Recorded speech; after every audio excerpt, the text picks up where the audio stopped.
السلام علیکم ورحمۃ اللہ وبرکاتہ۔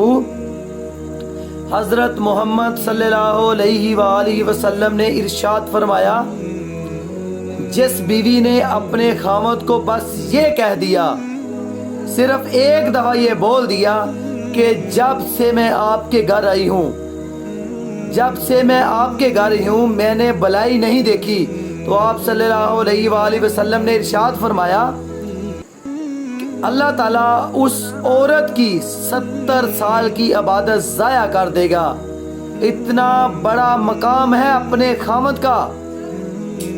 میری بہنوں، اپنے خاوند کی فرما برداری کیا کرو، اپنے خاوند کی عزت کیا کرو۔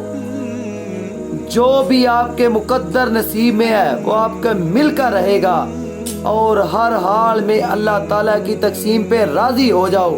اللہ تعالیٰ کو وہ بندہ سب سے زیادہ عزیز اور پسند ہے جو اللہ تعالیٰ کی تقسیم پہ راضی ہو جاتا ہے۔ لہٰذا میری بہنوں، اپنے خاوندوں کی عزت کرو، ان کی فرما برداری کرو، اسی میں آپ کی بھلائی ہے، دنیا میں بھی اور آخرت میں بھی۔ جزاک اللہ۔